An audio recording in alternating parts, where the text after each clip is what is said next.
Welcome to the Rocky and Meisty Show presented by Jew Stool. Thank you for joining us, everyone. Let's get right into it.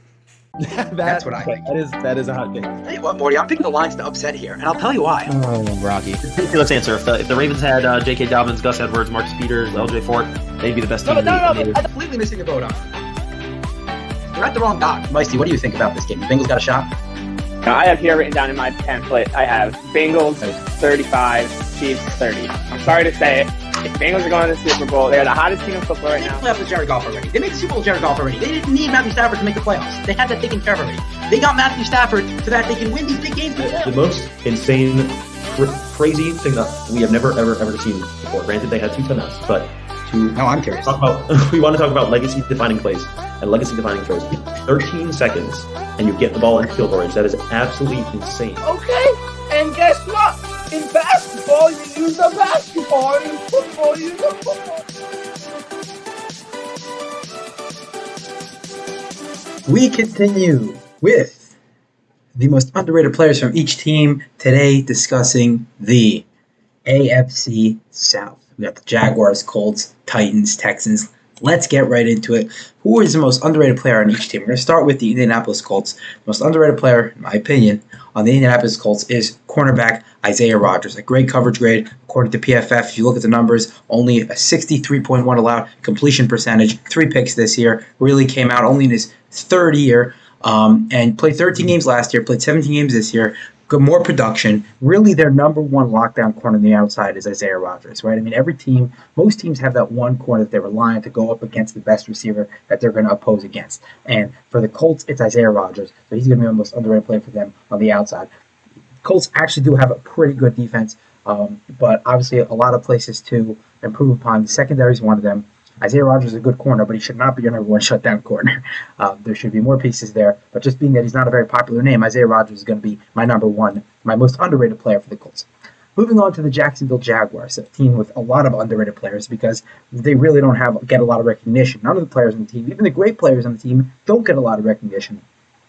But one player I'm going to focus on is another cornerback, Shaquille Griffin. Shaquille Griffin is well known to a lot of people, for sure, people that definitely follow football closer. But this man played well in Seattle in his 3 years there, came to Jacksonville, had a great year this year, only allowed a career low 3 touchdowns, only 8.2 yards per target, playing well, playing better every single year.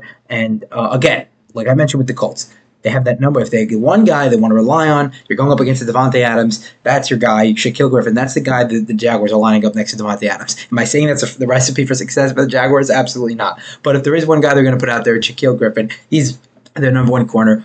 With the Jaguars and Colts, with teams like this, I can get away with saying the number one corner is their most underrated player on their respective teams. But in fact, it is the case because Shaquille Griffin is an underrated player, doesn't get the respect he deserves, and he's a very solid corner.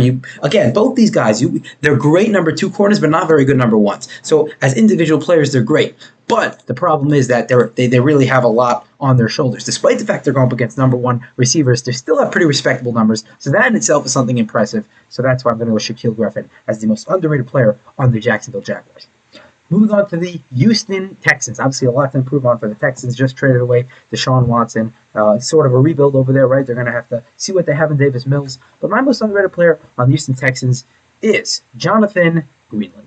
Jonathan Greenard, who's the pass rusher, and actually a great pass rush grade, according to PFF this year, for Jonathan Greenard. 89.2. You'll be surprised to know that the Texans have the best pass rush win rate out of any team in this division. Granted, they're all in the lower echelon of the league, but Jonathan Greenard is a great pass rusher, and on other teams probably would get more respect, but this year did not. A career high, 8 sacks. It's only his 3rd year, obviously. Played 12 games, so he's 8 sacks while missing 5 games. Really was a great contributor for them. 12 quarterback hits.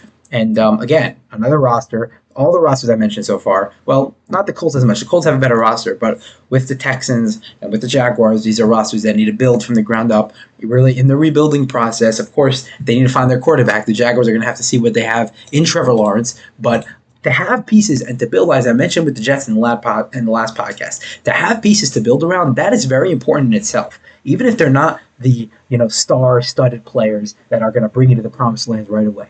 Football takes time. Of course, you have to get people on contracts that are worth it, contracts that aren't going to break the bank, and slowly but surely build some talent, bring some talent on your roster. And that's, I think, what the Texans and Jaguars are starting to do, especially the Jaguars. We see how much money they're spending this offseason. Wow, let's conclude with the team that obviously won the AFC last year, the Tennessee Titans. A lot of people did not see that coming, and they took an early exit first round for them. It was the second round in the playoffs against the Bengals. Now, obviously, when you look in the back end, the stars, right? Amani Hooker and Kevin Byard, just two absolute studs at safety. According to PFF, the first and third graded safeties in the league, according to PFF, respectively, last year. But I'm going to look at someone actually up front, and that's David Long. David Long has played 3 years in this league. Very, very underrated pass rusher and a good run stuffer as well. A lot to shore up there in the front. We know Jeffrey Simmons came out in that game against the Bengals and just tore up that offensive line. But obviously, there's still a lot of room to improve here in the front seven for the Titans. But David Long is a great piece for them. Jeffrey Simmons is a great piece for them, and they have a lot to build on there. But a lot more to go. Zach Cunningham, great pieces over there in Tennessee, but still a long way to go. As we know, they were a big surprise last year.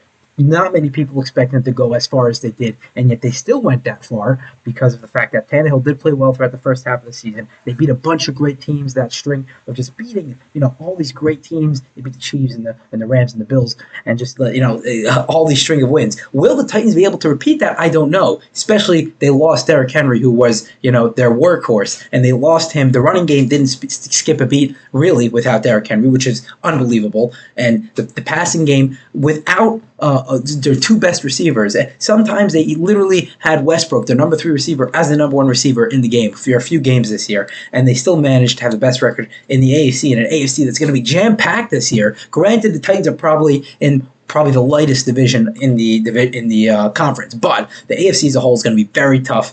To see them repeating as the champions of the AFC, that I'm not sure about, but to repeat as the champions of the AFC South, much more feasible. We'll see if the Titans can pull that off. So that's the most underrated players in the AFC South. Thank you for joining us, everyone. Till next time.